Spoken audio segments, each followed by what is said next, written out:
Hello, I'm Catherine Cartwright. This is my shed talk. I'm going to introduce to you my studio. I live in semi-rural Devon. I'm very lucky to have a little studio near my home, and I'm going to be showing you around that today. I've got two parts to my studio. I've got a garage and an upstairs studio. My garage, I share a little bit with my teenage kids. One who's got his skate ramp in here and all his trucks and stuff for his skateboarding. I'm very lucky to have this beautiful press to borrow. It belongs to Double Elephant, but at the moment we can't fit it in the studio, so I'm happily looking after it here. I've also got the Double Elephant metal guillotine, which is this rather awesome beast of metal that mostly I avoid, but it's here ready to chop copper when needed. I'm currently just coming to the end of my first year doing a PhD, and that's at both University of West of England and at the University of Exeter. I'm funded by the Arts and Humanities Research Council through their South Western Wales Doctoral Training Partnership.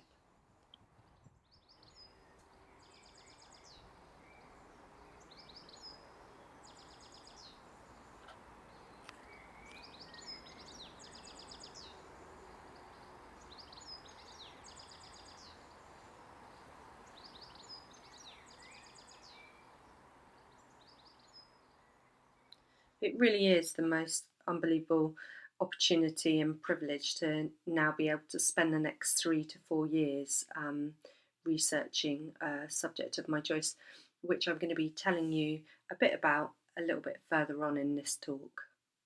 Upstairs, which I'll show you as well, I share with Elisa Freeman, who is a jeweller. She specialises in working with recycled papers.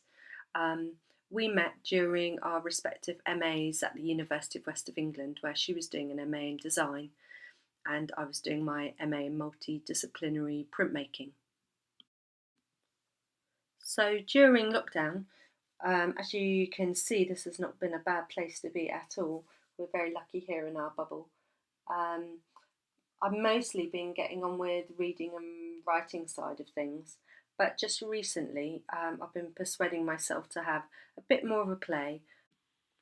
I've been playing with monoprinting and stencils on a dry point plate, and I've been going back to some of my monotype animations, and I've started to cut up some of the printmaking from that and play with that with some watercolours and make some little collages. So it's encouraging myself to think that it's not for anything particular and just to be a whole lot more playful.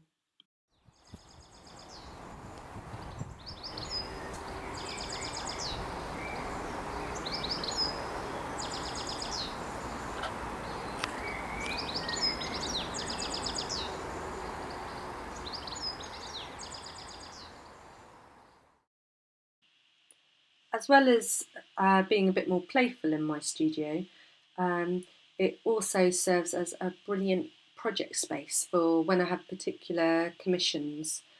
Last year, I was commissioned by the Arts and Culture team at the University of Exeter to create new work on the theme of urgency. This work was asking the question, what will protest look like in the light of facial recognition technologies on our streets? And for this, I worked with 5 local protesters to create a portrait placard. And at the same time, we had discussions about the ethics and the questions that surround our voices and how we can get them to be heard. I also talked to someone who is in the business of creating facial recognition apps, as well as spoke to a criminology professor who was doing his research into facial recognition technologies. There was an installation at Make Tank in Exeter, and I worked and collaborated with other artists, Rob Darch, George Barron, and Elisa Freeman. I want to show you a piece of work I've got hanging up in the studio. It's an embroidered placard, and I made it as part of a residency at the National Memorial Arboretum. It's called Listening for Peace and Reconciliation, and it's a few words by Thich Nhat Hanh. Listening is central to the research that I'm doing for my PhD. I'm going to be working with Devon Rape Crisis and Sexual Abuse Services. They're a partner in my research, and I'll be running a participatory arts project with their service users.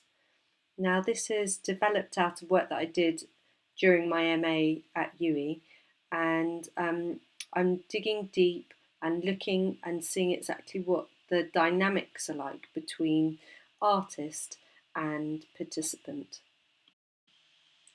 In the sample artwork that I've made to show service users at Devon Rape Crisis, for them to help them decide if they'd like to get involved, I've used myself as the subject, and I've proposed that we'll make an artist book portrait.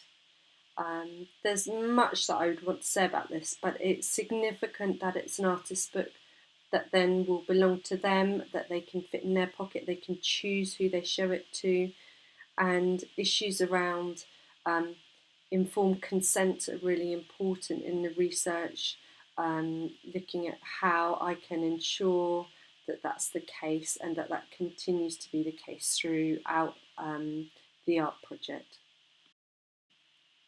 The artist book is a snake form, and I've chosen this purposely because it reflects something of the nature of trauma, and my research is asking how artists can work in a trauma-informed way.